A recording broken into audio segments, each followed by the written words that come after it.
17 years ago, 60 Minutes first examined the so-called French paradox, which suggested that the French, despite a high-fat diet and high consumption of wine, had a remarkably low incidence of heart disease compared with Americans. Most researchers agreed that there was something in the wine that offered protection.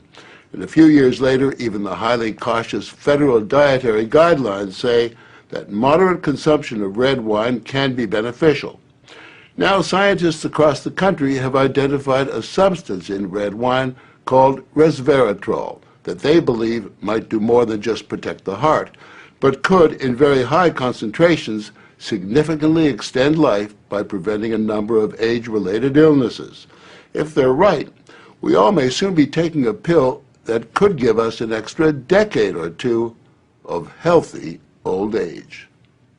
If the promise holds true, I think this has the chance to change healthcare. Dr. Christoph Westphal says we all may soon be taking a drug that just might beat the clock, a simple pill that could delay the inevitable. Our goal is to prevent and forestall many of the diseases that strike us as we reach 50, 60, and 70, all with one pill. What you're suggesting is that it's some kind of rejuvenation drug that turns a 70-year-old into a 35-year-old. That might be pretty hard to do, but I think if we're on a train heading one direction, we can slow down that train. I think we can slow down these genes that control the aging process. That quest to put death on hold began in 2003 when Westphal met David Sinclair, a biochemist at Harvard, who was studying the genetic components of aging. 5 years ago, I met David, and he had shown that you could extend lifespan in yeast. That's pretty exciting. Now, if you happen to be a yeast, it's very exciting. Yeasts are one thing, human beings are more complicated. So Sinclair focused on a gene present in almost all life forms, the sirtuin gene. It's normally inactive, but when it is active, Sinclair believes it triggers a survival mechanism that extends life. Convinced that something in nature could activate that gene, Sinclair randomly tested thousands of compounds. And bingo, he got a hit, resveratrol. When I Googled this resveratrol, I was shocked to find that red wine was the top hit. Red wine is brimming with resveratrol. It's found in high concentration in the skin of the grape and seems to play a role in protecting it from invading bacteria and fungi.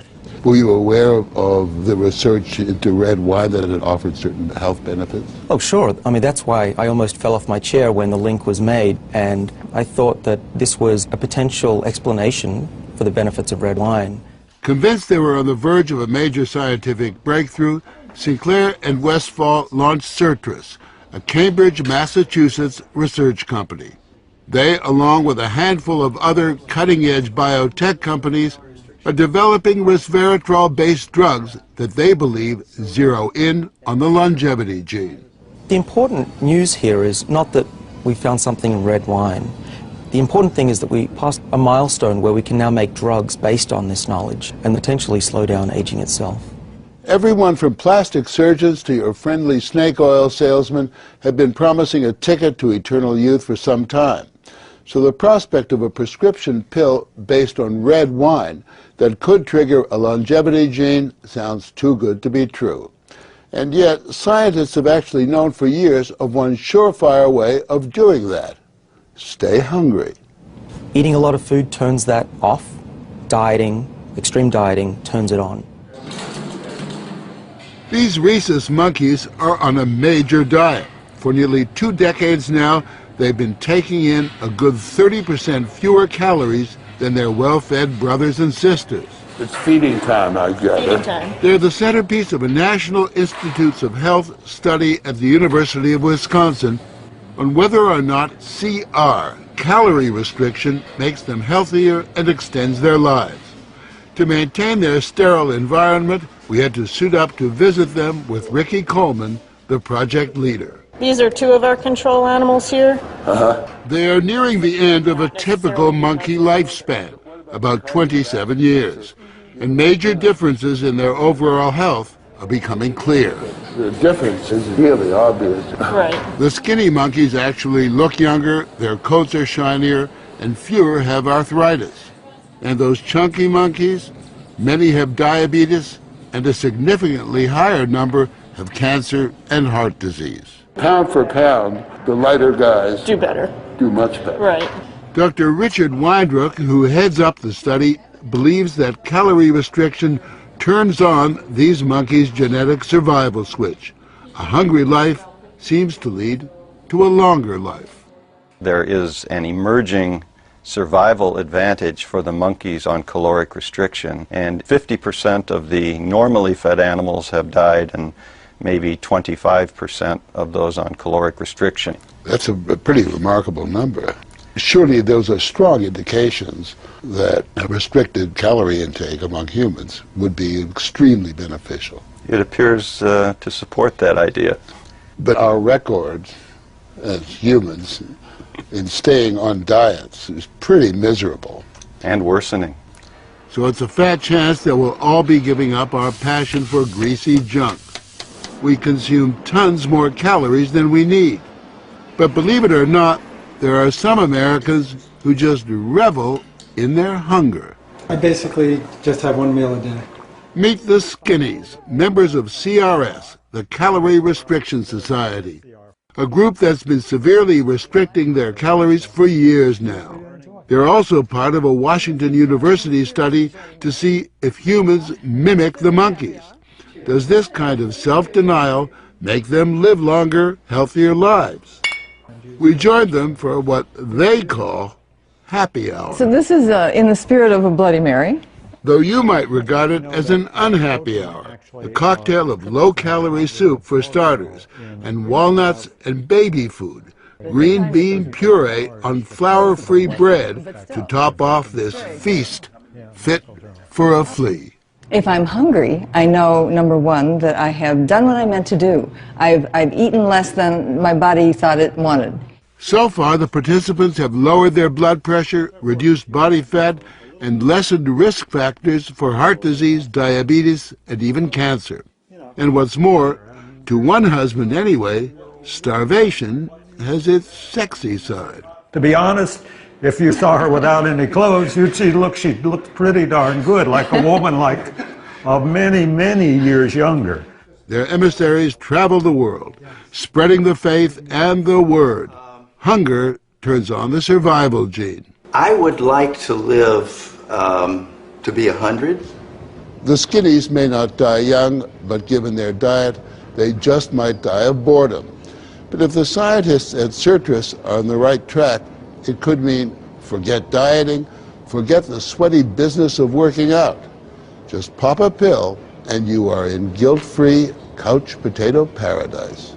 We have a pill that can mimic many of the effects of calorie restriction or exercise. So one could be very healthy and obese at the same time. Our goal is healthy individuals, ideally via lifestyle, and if that doesn't work, we believe that we'll have a pill that can mimic that.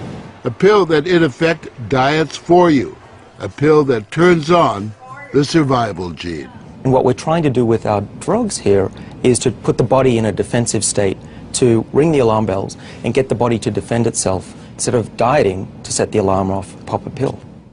The pill is a highly concentrated form of resveratrol, a virtual vineyard of healthy living. How much red wine would you have to drink to get the kind of resveratrol that you're using? The sad news is that you'd need to drink about 1,000 bottles a day of red wine, which I don't recommend. The pill itself may not extend lifespan, but could prevent the diseases of aging, Alzheimer's, diabetes, heart disease, even cancer. What we're talking about is activating the body's natural genetic defenses against diseases, and that's very powerful if we can harness that. Resveratrol has been tested on mice and the results have been encouraging. In this test video provided by Certris, both of the mice have been fed a high-fat diet for 12 weeks. But when placed on a treadmill, the mouse on the right ran twice as far. He was taking high concentrations of resveratrol. You have fat mice and you have fat mice with resveratrol, and the ones that are on resveratrol, they can run twice as far and they live longer, about 20% longer. Other studies showed that among mice fed a high-fat diet, those given resveratrol didn't gain as much weight as those not given the drug. Sinclair believes that resveratrol actually changes the physiology of the mice. The proof, he says, is in the post-mortem. Their organs looked pristine, youthful, fat-free, and their physiology was just like they were dieting, but they were fat. Convinced they were on the right path, they fast-tracked the drug into human trials on people with untreated diabetes, and the results were impressive. It significantly lowered glucose and insulin levels without the patients changing their diet or taking any other drugs. Originally, our hope was that you'd be able to prevent diseases of aging. What we ended up seeing is actually you could therapeutically intervene in patients who have diseases of aging, and that was unexpected. Yeah, the diabetic patients have high blood sugar, and the molecules bring it down. That's treatment, that's not prevention. Citrus is now developing what they say is a much more potent synthetic version of resveratrol that will also soon go into human trials, this time on cancer patients. I keep on thinking, you know, what used to seem like it was science fiction, I actually believe the biology is right, and if we're right, this may be the most important thing that we're going to do in our lives. Possibly, but it is important to remember that 9 out of 10 drugs that look good in mice ultimately fail in human trials.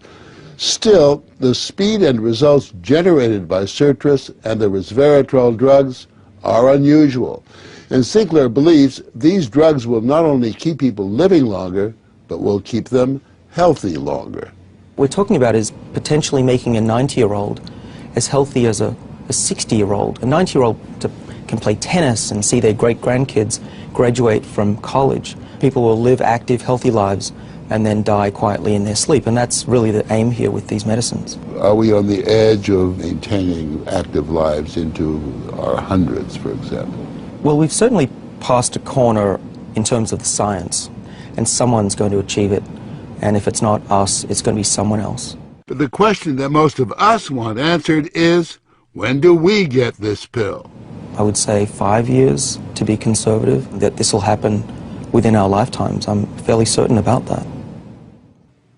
One measure of the potential of this research, Dr. Sinclair and Dr. Westfall's little startup company was recently bought by the pharmaceutical giant GlaxoSmithKline for almost $750 million.